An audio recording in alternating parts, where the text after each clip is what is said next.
بيتها، من سريرها، في بيت جوزها، ومتجوزه ولسه مخلفه بقى لها شهرين مع عيل رضيع، والده قيصري بطنها، وتتاخد من بيتها. 3 يشيلوها من باب الشقه، ينزل على مدخل عماره تلاقي فيه 2 تانيين ويشيلوها اوتوماتيك ويروحوا على الغيط.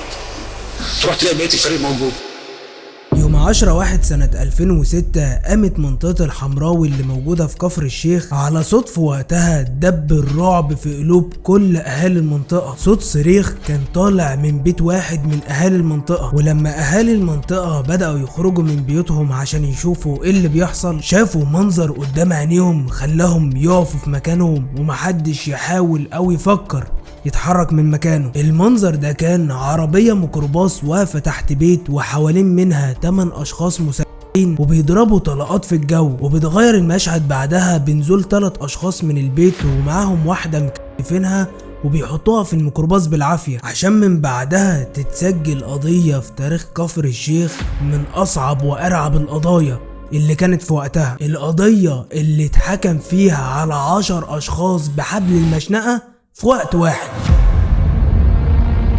قبل ما نبدأ ما تنساش انك تقدر تدعمنا بلايك ومشاركة للفيديو، ولو انت بتتابعنا على اليوتيوب تقدر تنضم لعيلتنا وتشترك في القناة، ولو على الفيس تقدر تشجعني وتعمل متابعة. ولو انت طبعا من النباشين الجامدين مش محتاج اكيد افكرك بالطقوس المعتادة بتاعتنا، كوباية القهوة بتاعتك وتدخل على اوضتك بالهاند فري وتطفي نور اوضتك ويلا بينا. سنة 2006 وبالتحديد في قرية الحمراوي اللي موجودة في كفر الشيخ، القرية اللي تعتبر مكان هادي والحياة ماشية فيها بشكل طبيعي، بتحصل فيها واحدة من أصعب وأرعب الجرائم اللي مش ممكن تتخيلها. 10 ذئاب بشرية بيرتكبوا واحدة من أبشع الأفعال واللي خلت كفر الشيخ بعدها تعيش رعب لسنين طويلة، واللي نتيجته إن 3 محاكم تحكم بنفس الحكم طول مدة المحاكمة. قصتنا زي ما قلت لك بتدور أحداثها في قرية الحمراوي سنة 2006، القرية اللي كان عايش فيها أحمد مع مراته نورة، ودول يا دوب كانوا لسه متجوزين بقالهم سنة تقريبا. وفي يوم من الأيام يا صديقي بتحصل خناقة بين أحمد وبين واحد من اهل المنطقة، والراجل ده ما كانش شخص عادي، ده كان واحد من البلطجية المشهورين في المنطقة وقتها. كانت خناقة كبيرة ما بينهم، وفي الاخر البلطجي قال لاحمد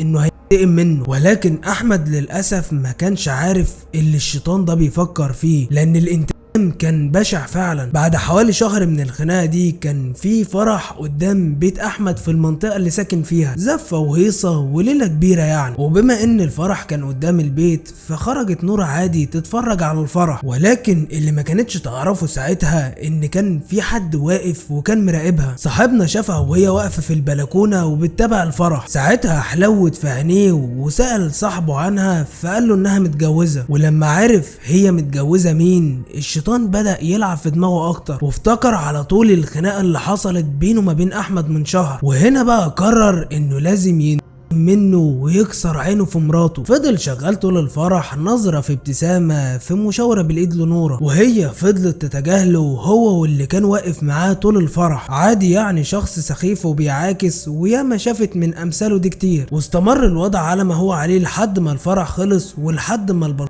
ده اخد صاحبه ومشيوا. ولكن مشى يا صديقي وهو مبيت نية الشر للست الغلبانة دي. هي طول الفرح كانت واقفة في البلكونة لوحدها، معنى كده ان جوزها مش موجود، وده اللي حصل فعلا لان جوزها فعلا كان مسافر في شغل في اليوم ده. بس السؤال هنا يا صديقي، هيروح ويطلع لها ازاي؟ وهنا البلطجي ده من قوته وجبروته قرر انه يلم رجالته، قال لهم انه لازم يروح من الشخص اللي علم عليه من شهر، واتلم هو ورجالته اللي كان عددهم حوالي 10 اشخاص، كل واحد منهم كان جاي ومعاه اللي شال طبنجة واللي شال سطر، كتيبة اعدام يعني. كتيبة الاعدام دي يا صديقي اتجمعوا كلهم وركبوا عربية ميكروباص وطلعوا على البيت، وهناك اتأكدوا ان خلاص الدنيا هادية والجو ساكت، وخصوصا ان الكلام ده كان الساعة 1 بعد نص الليل. اتجمعوا ال10 قدام البيت وتأكدوا في وقتها ان المنطقة نامت. ساعتها طلع 3 فوق البلطجي و2 من رجالته معاه، طلعوا واقتحموا الشقة على نورة اللي كانت نايمة هي وابنها اللي لسه يدوب ما كملش شهر. دخلوا وسحبوها من شعرها في وسط صراخها وصراخ ابنها، وقالوا لها انها لو ما نزلتش معاهم هيخلصوا ضغطوا عليها وعلى الطفل الصغير، وفعلا اخدوها من البيت في الوقت ده ونزلوا. وطبعا هي لما صرخت في الوقت ده اغلب اهل المنطقة صحيوا على الصوت، ولكن للاسف محدش منهم قدر يعمل حاجة. البلطجية وقتها كانوا تحت وفضلوا يضربوا طلق في الجو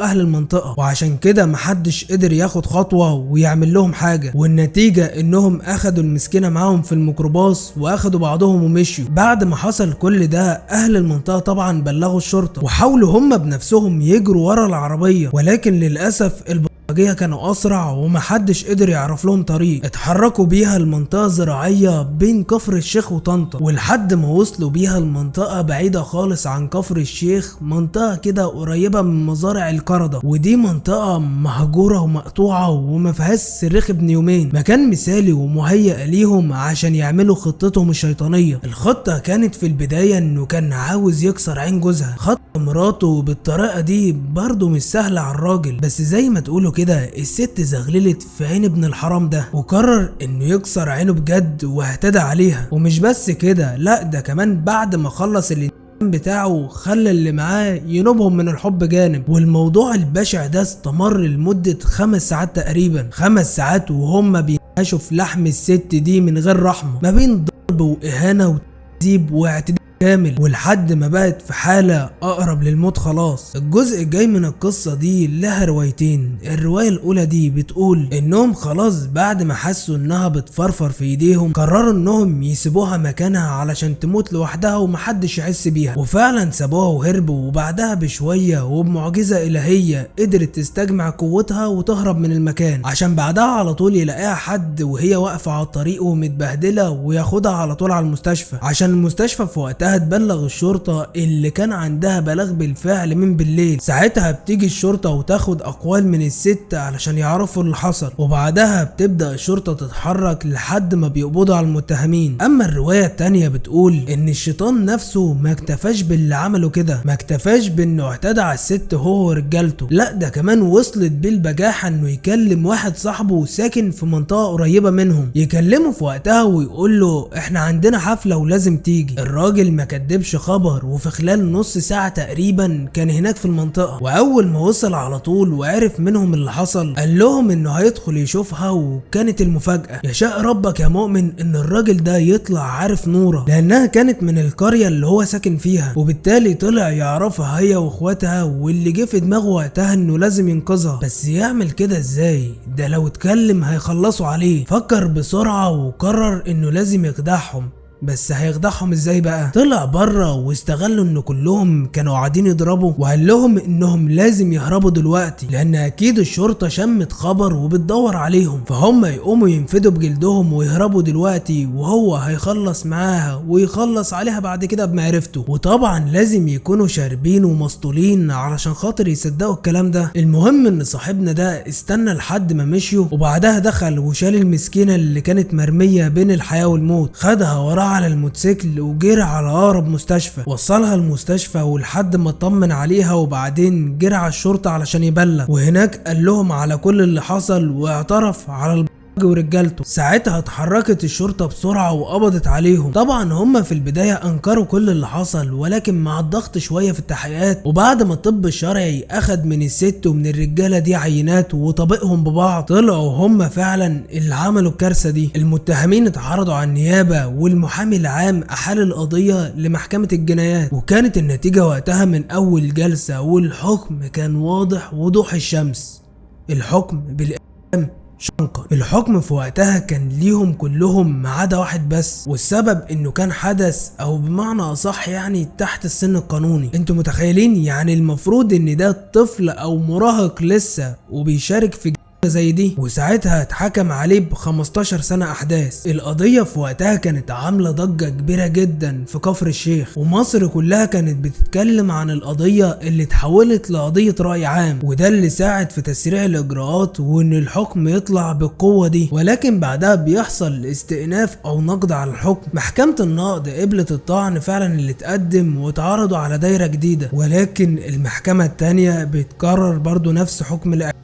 ولكن كان في جولات تانية وتالتة من المحاكمة دي، واستمرت المحاكمة دي حوالي 4 سنين ولحد سنة 2009. المحكمة في وقتها بتحكم للمرة التالتة بالإعدام برضه. الموضوع كان فعلا بشع، وضغط الناس كان مخلي المحكمة ما تتهاونش ابدا معاهم، واستمرت القضية في المحاكم ولحد ما وصلنا لشهر يونيو 2014. ساعتها المحكمة حكمت على 4 متهمين واجلت الحكم على ال6 الباقيين، وفي 6 نوفمبر سنة 2014 قررت المحكمة بتأييد حكم الإعدام لل4 المتهمين في قضية سيدة كفر الشيخ، واحكام متفاوتة بتوصل للمؤبد على ال6 الباقيين، واتنقل المتهمين لسجن طنطا العمومي عشان هناك يتنفذ الاحكام. وبكده يا صديقي تكون اتقفلت قضية من ابشع القضايا اللي سببت رعب لكفر الشيخ، القضية اللي تخليك تفكر 1000 مرة قبل ما الشيطان يوزك وتفكر غلط، لان ربك ما بيغفلش ولا بيسيب حق حد، وممكن بصدفة بسيطة ما تعملش حسابها تلاقي حبل المشنقة حوالين رقبتك. واشوفكم في حلقة جديدة ان شاء الله من برنامج النباش. اشوفوا الشوك على خير.